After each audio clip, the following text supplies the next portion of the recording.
Hello दोस्तों, मैं हूं अनुज सिंह। स्वागत है आप सभी का हमारे यूट्यूब चैनल अवध क्लासेस में। अभी तक हम लोगों ने फिजिक्स में रे ऑप्टिक्स के बारे में चर्चा की थी। रे ऑप्टिक्स में लेक्चर नंबर 3 तक हमारा हो चुका था और लेक्चर नंबर 3 तक हम पहुंचे कहां तक थे? हम फील्ड ऑफ व्यू तक पहुंचे थे और फील्ड ऑफ व्यू के बारे में डिस्कस कर रहे थे। तो आज फील्ड ऑफ व्यू का एक और एप्लीकेशन करेंगे और उसके बाद आगे कॉन्सेप्ट को समझने का प्रयास करेंगे। तो चलिए देखते हैं हम फील्ड ऑफ व्यू का लास्ट एप्लीकेशन। एक लास्ट एप्लीकेशन है फील्ड ऑफ व्यू का, उसको आज देखते हैं। Field of view. Field of view, field of view क्या होती है भैया? हम लोगों ने लास्ट लेक्चर में डिस्कस किया था कि फील्ड ऑफ व्यू एक ऐसी फील्ड होती है जहां से हम खड़े होकर के किसी भी ऑब्जेक्ट के व्यू को यानी कि इमेज को देख सकते हैं। That is called field of view. तो आज उसी कॉन्सेप्ट के बेसिस पर हम लोग एक एप्लीकेशन करेंगे और उसको समझने का प्रयास करेंगे। चलिए देखते हैं। ये हम लोगों ने क्या किया, ये हम लोगों ने एक सरफेस बनाई। सरफेस क्या, एक दीवार मान लेते हैं इसको। ये दीवार हो गई और ये ऊपर की छत हो गई। यहाँ से समझते हैं कि अगर यहाँ पर कोई एक ऐसे बल्ब लगा दिया जाता है, क्या लगा दिया जाता है? बल्ब लगा दिया जाता है। यहाँ पर अगर एक ऊपर बल्ब लगा दिया जाता है तो बल्ब लगाएंगे तो उससे होगा क्या? उससे लाइट्स बाहर निकलेंगी, उससे लाइट आएंगी और नीचे की तरफ जाएंगी और कुछ इस साइड में यानी कि राइट साइड में क्या होगी? कुछ दूर तक मतलब फैलेंगी। तो इस तरीके से क्या होगा? उजाला होगा। तो हम लोग थोड़ा सा क्या करेंगे, हम लोग ये यहाँ पर एक क्या करेंगे, इतनी कुछ हाइट यहाँ पर कुछ डिस्टेंस पे क्या करेंगे, एक मिरर लगा कर रख देंगे। क्या लगाएंगे? मिरर लगाएंगे। और मिरर लगाकर क्या करेंगे? मिरर से लाइट को रिफ्लेक्ट कराकर क्या करेंगे? इस छत को, ये रूफ वाले हिस्से को क्या करेंगे? इसको ब्राइट बनाने का काम करेंगे, यानी कि इसको चमकदार बनाने का, इसको चमकीला बनाने का काम करेंगे कि इस लाइट को यहाँ से रिफ्लेक्ट कराएंगे और छत पे इसके रिफ्लेक्शन को कराएंगे। तो ये हम लोगों को चेक करना है कि ये जो मिरर होगा, मिरर की अगर कुछ लेंथ यल मान लेते हैं तो कितने क्षेत्र में, कितने दूरी तक के लिए ये ब्राइट पैच यहाँ पर बनेगा। So we have to find out the bright patch by the help of the mirror, कि मिरर से रिफ्लेक्ट होने के बाद कितने एरिया में कितनी दूरी तक ब्राइट पैच बनेगा। ब्राइट पैच यानी कि कितनी दूर तक लाइट जा सकेगी। अच्छा चलिए देखते हैं। तो यहाँ से अगर हम एक जंक्शन यहाँ से लेंगे कि लाइट यहाँ से जो बल्ब से रेज निकलेंगी, जो भी लाइट्स निकलेंगी वो डायरेक्टली छत के हिस्से पे नहीं जा रही है, डायरेक्टली छत पे नहीं जा रही है। तो हम लोग ये एजम्पशन करेंगे कि डायरेक्टली यहाँ से लाइट निकलने के बाद छत पर नहीं जा रही है, केवल और केवल लाइट यहाँ से नीचे आएंगी और क्या होगा?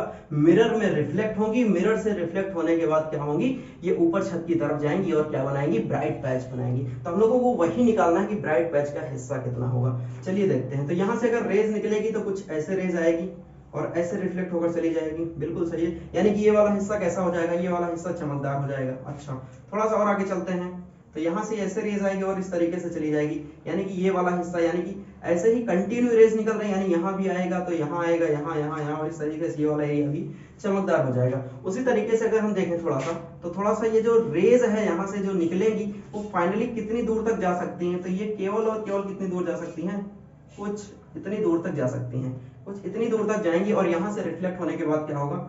यहाँ पर जाएंगी, यानी कि इस हिस्से तक, इस हिस्से को ब्राइट बनाएंगी। और अगर हम ध्यान से देखें तो इस हिस्से के बाद, इस हिस्से के बाद, इस हिस्से के बाद इधर अब कोई भी रेज रिफ्लेक्ट होने के बाद नहीं पहुंच रही है। दैट्स वाई अब वहां पर क्या होगा? वो ब्राइट पैच के हिस्से में नहीं आएगा। केवल यहीं तक ही हिस्सा हमारा कैसा होगा? ब्राइट पैच कहलाएगा। तो हम लोगों को यही दूरी फाइंड आउट करनी है कि यहाँ से लेकर यहाँ तक की दूरी कितनी होगी और ये कितना दूर तक ब्राइट पैच बना सकेगा। तो ध्यान से देखते हैं और इसको समझने का प्रयास करते हैं। चलिए देखते हैं, इसको थोड़ा सा हटा देते हैं पहले।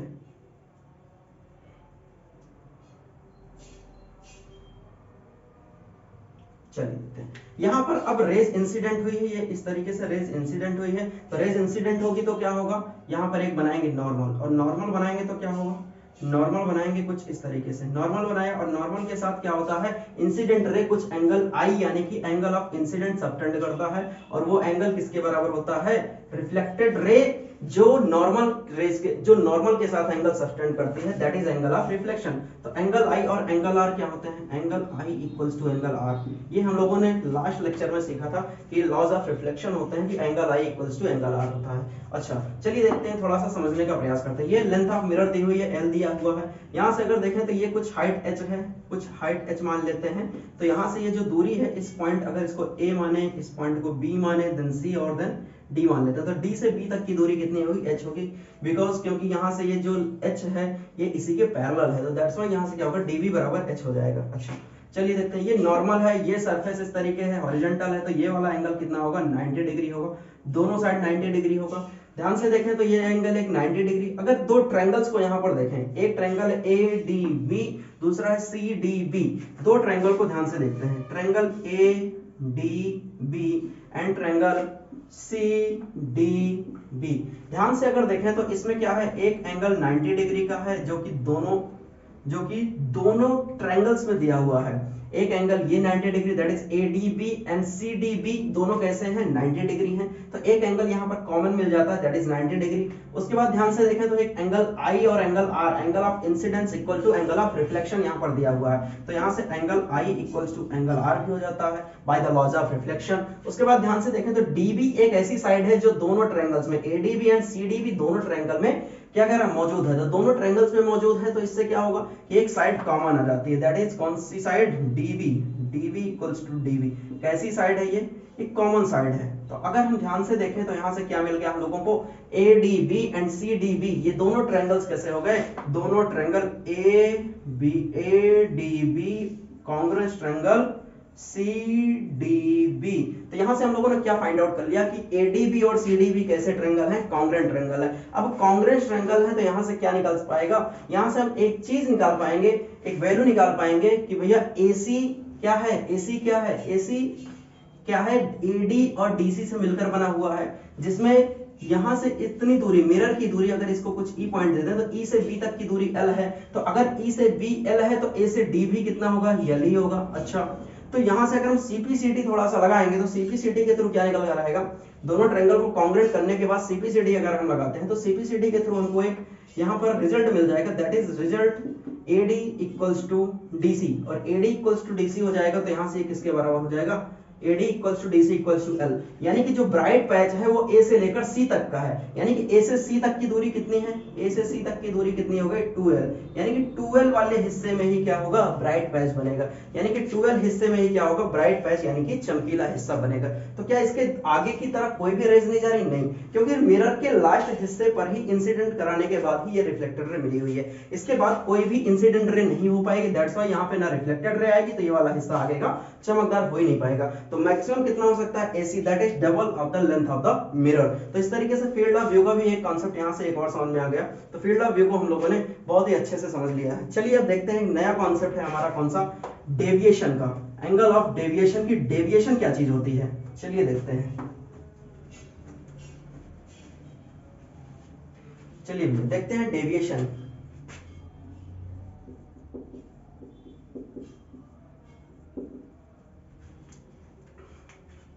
डेविएशन क्या होता है, तो पहले बनाते हैं प्लेन मिरर। क्या बनाते हैं, प्लेन मिरर। ये बनाया हम लोगों ने, एक प्लेन मिरर बनाया हुआ। प्लेन मिरर पे क्या होगा, कोई रे कैसी होगी, इंसिडेंट करेगी, तो ये इस तरीके से क्या होगी, यहाँ का ये इंसिडेंट रे हो गई। अब इंसिडेंट रे क्या होगी, इस इंसिडेंट पॉइंट से क्या होगी, रिफ्लेक्ट होगी, तो कुछ इस तरीके से रिफ्लेक्ट हो जाएगी। और क्या होगा, यहाँ पर एक नॉर्मल बनेगा, नॉर्मल के साथ इंसिडेंट रे जो एंगल सबटेंड करती है वो क्या कहलाता है, एंगल ऑफ इंसिडेंट कहलाता है। एंड रिफ्लेक्टेड रे जो नॉर्मल के साथ एंगल सबटेंड करती है वो क्या कहलाता है, एंगल ऑफ रिफ्लेक्शन कहलाता है। तो by the laws of reflection क्या होता है, angle I equals to angle R होता है। हाँ बिल्कुल सही बात है। इसके आगे थोड़ा सा देखते हैं कि अब डेविएशन है क्या। डेविएशन क्या है, डेविएशन भैया एक ऐसी चीज है, एक ऐसा एंगल है कि आप रास्ते पे तो जा रहे थे सीधे, यानी कि जो इंसिडेंट रे थी वो उसका जो प्रोजेक्शन था, उसकी जो डायरेक्शन थी वो किधर थी, इस साइड में थी, यानी कि वो इस साइड में ऐसे जा रही थी। बट वो हुआ क्या, वो इस रास्ते से क्या हुई, कुछ ऐसे डेविएट कर गई। डेविएट का मतलब होता है विचलन, यानी कि अपने रास्ते से भटक जाना। तो ये इसका रास्ता भैया ऐसा था, लेकिन ये लास्ट में हुआ क्या, ये कुछ इस तरीके से, यानी कि एंटी क्लॉकवाइज डायरेक्शन में कुछ ऐसे क्या हो गया, विचलित हो गया। जो ये डायरेक्शन थी, इंसिडेंट रे की जो डायरेक्शन थी, तो कुछ ऐसी डायरेक्शन थी, इस रास्ते पे ये जा रहा था। बट हुआ क्या, वो अपने रास्ते से क्या हुआ, विचलित हो गया, अपने रास्ते से डेविएट हो गया, और इस डायरेक्शन से जाते जाते क्या हुआ, कुछ ऐसे घूम गया। तो जितना एंगल घूम जाता है उसी को क्या बोलते हैं, एंगल ऑफ डेविएशन बोलते हैं, कि रास्ते से कितना विचलित हो गया, और उसी को क्या बोलते हैं, डेविएशन और उसकी वैल्यू को किससे डिनोट करते हैं, डेल्टा से रिप्रेजेंट करते हैं, यानी कि वो कितना एंगल डेविएट हो गया अपने रास्ते से, दैट इज कॉल्ड डेविएशन। तो डेविएशन की यहां से अगर हम वैल्यू फाइंड आउट करेंगे तो क्या निकल कर आएगी, डेल्टा इक्वल्स टू क्या होगा, यहां से निकलेगा pi minus I plus R, ये निकल कर आएगा। अब I प्लस आर को अगर हम ध्यान से समझें तो I और R कैसे होते हैं, इक्वल होते हैं। I और R कैसे होते हैं, इक्वल होते हैं, एंगल ऑफ रिफ्लेक्शन, ये लॉज ऑफ रिफ्लेक्शन की वजह से। तो पाई माइनस 2i, तो delta equals to pi minus I plus R को क्या लिख सकते हैं, 2i लिख सकते हैं। तो यहाँ से डेल्टा की वैल्यू निकल कर आ गई कि पाई माइनस 2i, यानी कि अगर सिंपल सा एक सरफेस पर, एक मिरर पे, एक प्लेन मिरर पर अगर रिफ्लेक्शन कराएंगे तो कुल कितने का डेविएशन होगा, तो पाई माइनस 2i का डेविएशन यहाँ से निकल कर आ जाएगा, पाई माइनस 2i। और ये अगर सेंस की भी बात करें कि किस सेंस में हो रहा है, तो यहाँ पर एंटी क्लॉकवाइज सेंस में हो रहा है, यानी कि ये एंटी क्लॉकवाइज डायरेक्शन में इंसिडेंट रे घूम गई और रिफ्लेक्टेड रे की तरह चली गई, रिफ्लेक्टेड रे बन गई।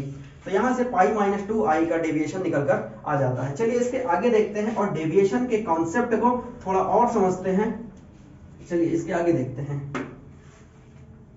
इसके आगे अगर हम दो मिरर यहां पर लगा के रखते हैं, दो मिरर लगा के रखते हैं, दो मिरर के बाद डेविएशन की वैल्यू यहां से निकालेंगे कि दो मिरर पे अगर रिफ्लेक्शन होने के बाद कितना डेविएशन आएगा, तो उसको निकालते हैं, यानी कि डेविएशन आफ्टर टू रिफ्लेक्शन। तो भैया अगर हम यहाँ से दोनों मिरर को कितने एंगल पे हम लोगों ने इंक्लाइन किया, इसकी वैल्यू रख लेते हैं, कुछ 60 डिग्री रख लेते हैं।